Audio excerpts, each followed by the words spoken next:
เจ้าสบายดีเนาะทุกคนเนาะเมื่อนี้เฮาก็สิมารีวิวพระยาคูคำดีให้เบิ่งเนาะเจ้าเนื้อทองผสม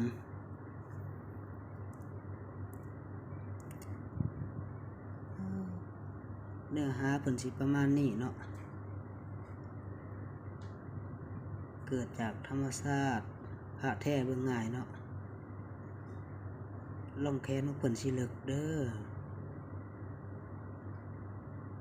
ฝากกดไลค์กดติดตามไว้ด้วยเนาะ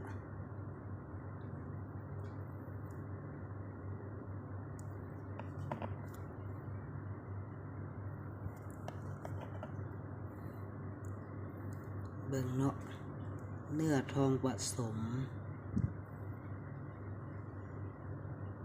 สันประมาณนี้เนาะล่องแขนเป็นสิเลิกเด้อ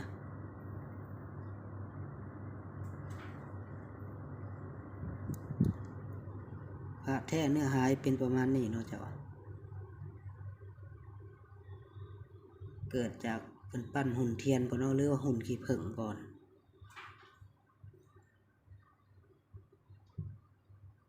ที่เม็ดจำแดงๆเกิดจากธรรมชาติพระใหม่สิบ่ค่อยเห็นเนาะแบบนี้พระใหม่เฮ็ดบ่ได้เนาะ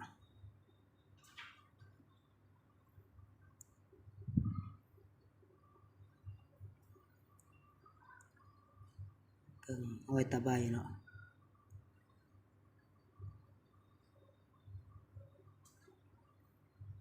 คาบเบ้าเดิมๆเลยเนาะ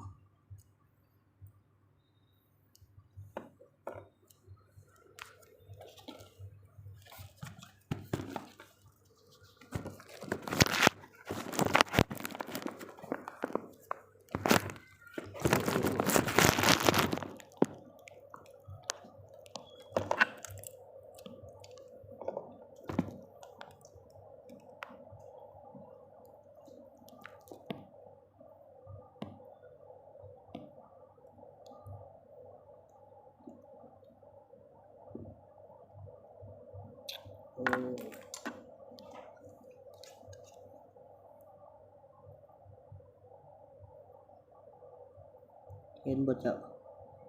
กอดเป็นธรรมชาติเลยเนาะพระหล่อต้องเป็นแบบนี้กูองค์เนาะ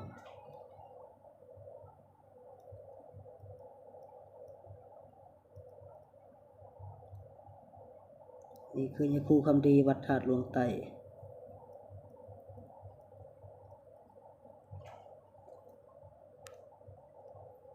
ลองแคสเลิกหนึ่ง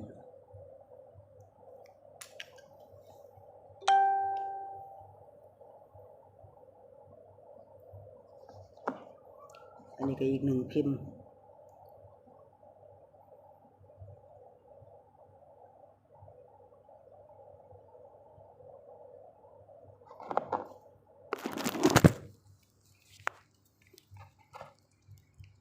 นี่เพิ่นเอิ้นพิมพ์สรุดเนาะเจ้า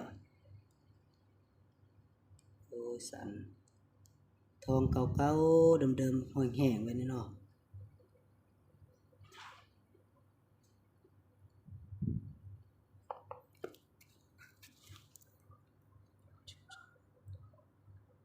ตัวนี้มีจานเด้อเดี๋ยวลงกันเบิ่งเนาะ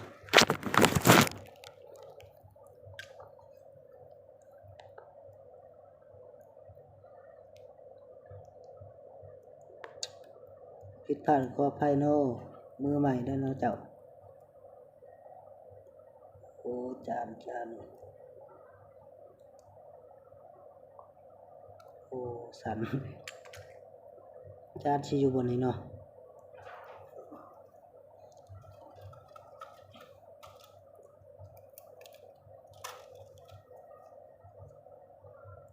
เจ้า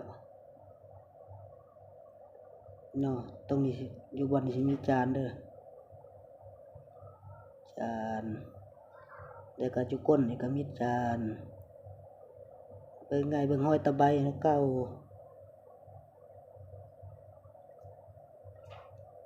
ห้อยแต่งเก่าเนาะ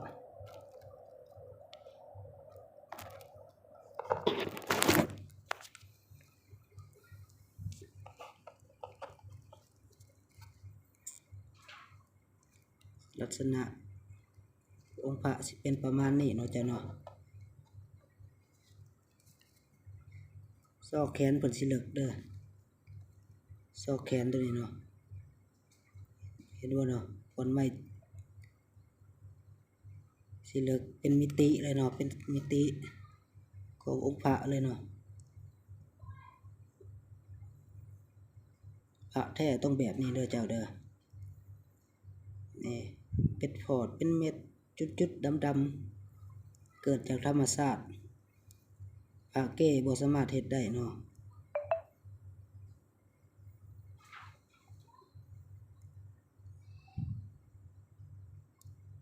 เบิ่งแล้วก็มีเสน่ห์